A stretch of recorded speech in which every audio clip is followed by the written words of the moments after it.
ಬೆಂಗಳೂರಿನಲ್ಲಿ ಹಾಸ್ಟೆಲ್ ಯುವತಿಗೆ ದೌರ್ಜನ್ಯ ಎಸಗಲಾಗಿದೆ. ಇಂದಿರಾನಗರದಲ್ಲಿ ನಡೆದಿರುವ ಘಟನೆ ಇದು. ದೊಮಲೂರಿನ ಹಾಸ್ಟೆಲ್ ಒಂದರಲ್ಲಿ ಯುವತಿ ಇದ್ಲು. ಪ್ರತಿನಿತ್ಯ ಹಾಸ್ಟೆಲ್ ಬಳಿ ಬಂದು ಯುವಕ ಕಿರುಕುಳ ನೀಡ್ತಾ ಇದ್ದ. ಯುವತಿಗೆ ತನ್ನ ಜೊತೆಗೆ ಸಂಬಂಧ ಇಟ್ಕೊಳ್ಳುವಂತೆ ಮನು ಶರ್ಮಾ ಪೀಡಿಸ್ತಾ ಇದ್ದ.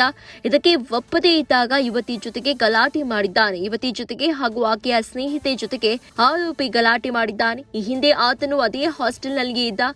ಹಾಸ್ಟೆಲ್ನಲ್ಲಿ ಯುವಕನ ಆಟೋಟಾಪದ ದೃಶ್ಯ ಸಿಸಿಟಿವಿಯಲ್ಲಿ ಸೆರೆಯಾಗಿದೆ. ಸ್ನೂಕರ್ ಬೋರ್ಡ್ ಬಳಿ ಇದ್ದ ಯುವತಿ ಜೊತೆಗೆ ಆತ ಕಿರಿಕ್ ಮಾಡಿದ್ದಾನೆ. ಸ್ನೂಕರ್ ಸ್ಟಿಕ್ ಮತ್ತು ಬಾಲ್ಗಳನ್ನು ಎಸೆದು ಹಲ್ಲೆಗೆ ಯತ್ನಿಸಿದ್ದಾನೆ. ಮನು ಶರ್ಮಾ ಎಂಬಾತನ ವಿರುದ್ಧ ಸದ್ಯ ಯುವತಿ ದೂರು ನೀಡಿದ್ದಾಳೆ. ಸಂತ್ರಸ್ತೆ ದೂರು ಆಧರಿಸಿ ಇಂದಿರಾನಗರದಲ್ಲಿ ಎಫ್ಐಆರ್ ದಾಖಲಾಗಿದೆ.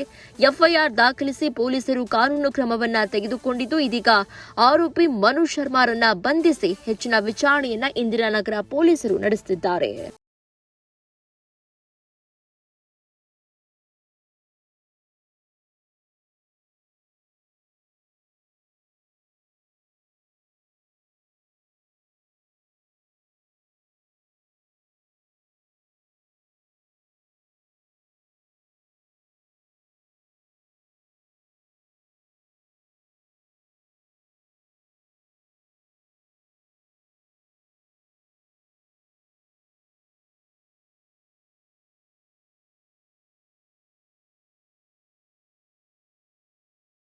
ನೀವು ಸಣ್ಣ ಆಗ್ಬೇಕಲ್ವಾ? ಅದು ಒಂದು ಉತ್ತಮ ಆಹಾರದಿಂದ ಸಣ್ಣ ಆಗ್ಬೇಕಲ್ವಾ? ಪ್ರತಿದಿನ ನಮ್ಮ ಜೀನಿ ಸ್ಲಿಮ್ನ ಯೂಸ್ ಮಾಡಿ ಯಾವುದೇ ಸೈಡ್ ಎಫೆಕ್ಟ್ ಇಲ್ದಂಗೆ ನೀವು ಸಣ್ಣ ಆಗ್ತೀರಾ.